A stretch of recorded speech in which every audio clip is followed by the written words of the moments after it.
अर्जुन की दुविधा एकदम स्वाभाविक है। उसकी चिंता भी स्वाभाविक है। वह थर थर काँप भी रहा होगा। इस बात में कोई दूसरा मत नहीं हो सकता। या तो आंख बंद करे और युद्ध में कूद जाए, या आंख बंद करे और भाग जाए। ये दो ही उपाय अर्जुन को दिखाई पड़ते होंगे।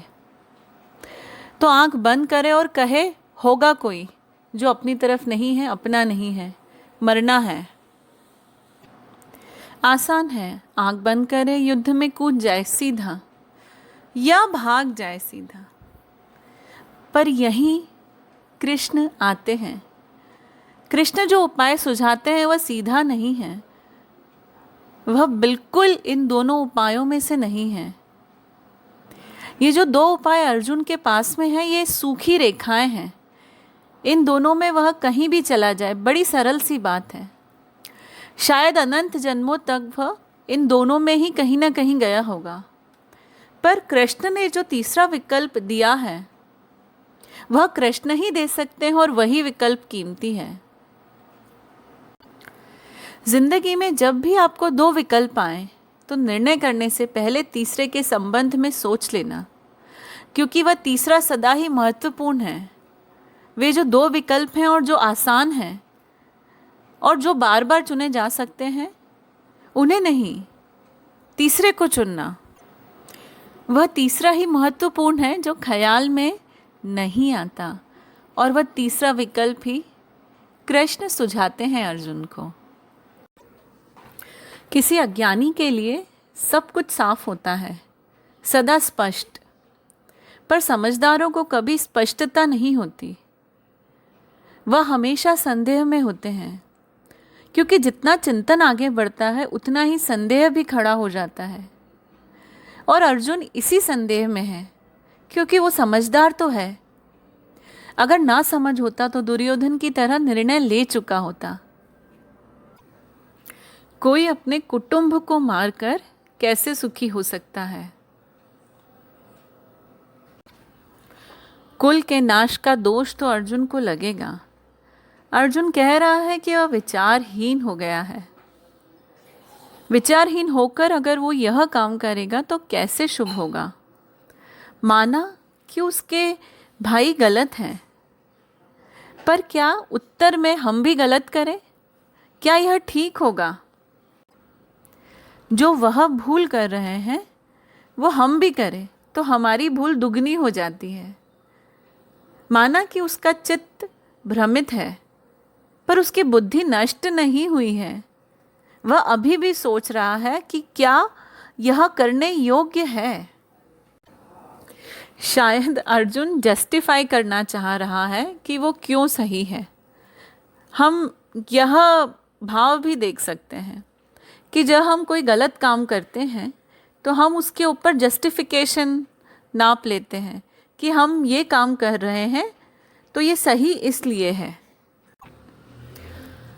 अब जिस तरह के युद्ध इस समाज, इस देश, इस जगत में चल रहे हैं वो बहुत अलग हैं।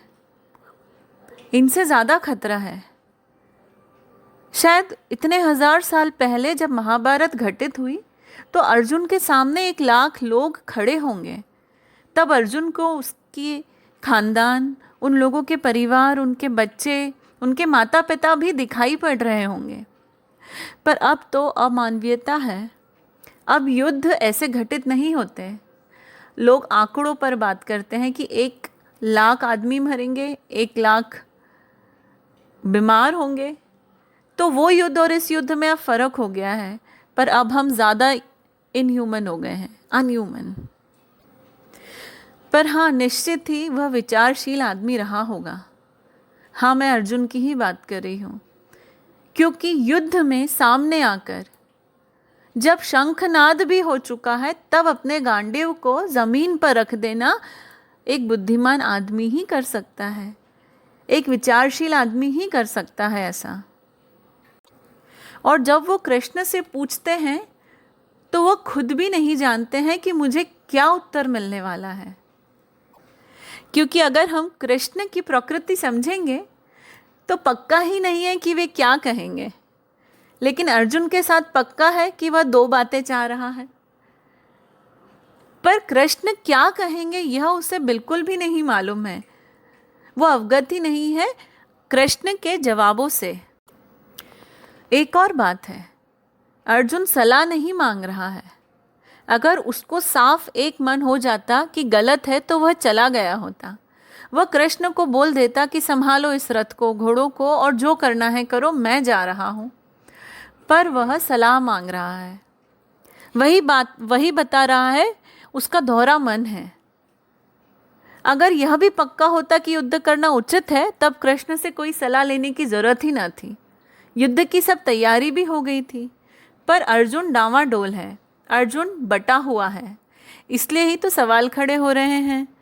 और आप बोलेंगे कि मैं बता ही नहीं रही हूं कि कृष्ण ने क्या कहा। पर आपको ये समझना पड़ेगा कि अर्जुन क्यों पूछ रहा है, और यह भी समझना पड़ेगा कि हम कुछ भी जीवन में करें तो हमें सोच विचार करके करना चाहिए।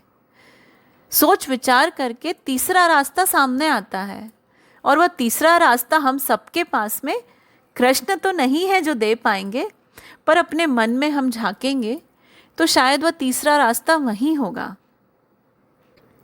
और इस बात को पूरी महाभारत या गीता को सुनते वक्त न भूलें कि ये टेलीपैथी से मालूम पड़ रहा है। ये जो चर्चा है ये सीधे आमने सामने हुई है, ये नहीं है, ये टेलीपैथिकली हो रही है। और वह भी अर्जुन और कृष्ण डायरेक्ट टेलीकास्ट नहीं कर रहे हैं हम सबको, यह तो संजय बता रहे हैं। आपको इस बात का ख्याल पूरी गीता में रखना है। टेलीपैथी कम्युनिकेशन है एक तरीके का, और गीता एक अंत संवाद है, अंतर्मन का संवाद है, जिसमें शब्दों का ऊपर प्रयोग नहीं हुआ है। और गीता में कितने ही शब्द कोई भी जोड़ दे, इस संवाद को आप अंतर्मन में समझ ही सकते हैं। यह कोई डायलॉग नहीं है जिसके ऊपर कोई रिसर्च वर्क फिट होगा, या मैं किसी तरह से इसे प्रूफ करूंगी कि यही सही था। ये तो अंतर्मन की घटनाएं हैं जो वहाँ पर घटित हुई, जो संवाद घटित हुए। जैसे हम अपनों से बात कर लेते हैं, अपनों से जुड़ जाते हैं और हमें उनकी मनस्थिति का पता रहता है।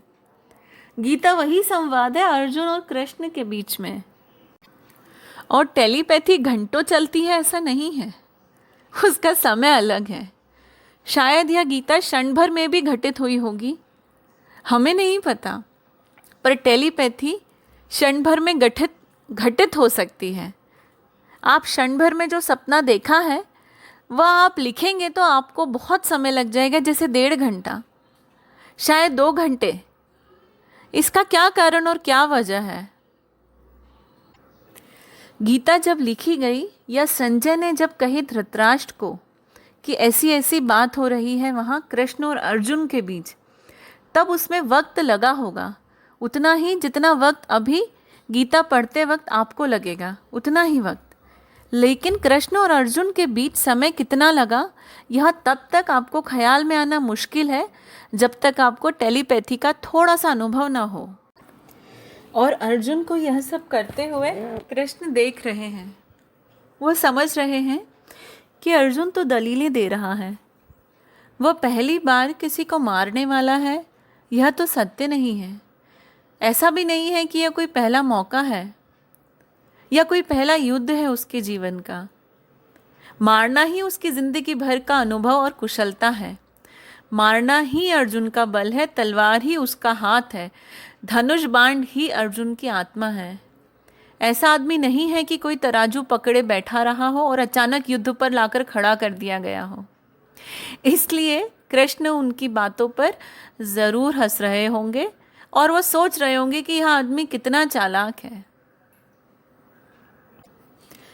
कृष्ण को ये भी पता है कि अर्जुन को कभी कोई मतलब नहीं रहा कि आगे क्या होगा। धर्म की तो अर्जुन को कभी चिंता ही न थी। उसे कोई फिक्र न थी कि ब्राह्मण है कि किस कुल का है, कि उसने फिक्र की हो इन सब बातों की। उसे कभी कोई चिंता नहीं थी और आज अचानक उसे चिंता होने लग गई। और आज यह चिंता है क्योंकि वह भागना चाहता है, पर वह अपने आप को कायर भी नहीं साबित करना चाहता। वह वजह दे रहा है भागने की। अगर बिना कारण भागेगा तो दुनिया हंसेगी। यही उसकी चालाकी है, जिस चालाकी पर कृष्ण मुस्कुरा रहे हैं। अर्जुन यह सब बातें कर रहा है क्योंकि उसने यह सब बातें सुनी होंगी। कृष्ण इसी बात पर हंस रहे हैं। सभी बातें जो बोली जाती हैं हम सुनते नहीं हैं, हम वही सुन लेते हैं जो हम सुनना चाहते हैं। सभी जो दिखाई पड़ता है वह हम देखते नहीं हैं, हम वही देख लेते हैं जो हम देखना चाहते हैं। सभी जो हम पढ़ते हैं वह पढ़ा नहीं जाता, हम वही पढ़ लेते हैं जो हम पढ़ना चाहते हैं। हमारा देखना, सुनना, पढ़ना सब सिलेक्टिव है, उसमें चुनाव है। हम पूरे वक्त वह छांट रहे हैं जो हम नहीं देखना चाहते हैं। और अर्जुन भी यही कर रहा है। कृष्ण ने इन 2 लाइनों में यह कहा है कि वो कायर है अगर वो ऐसा सोच रहा है। कृष्ण उसके अहंकार पर चोट करना चाहते हैं।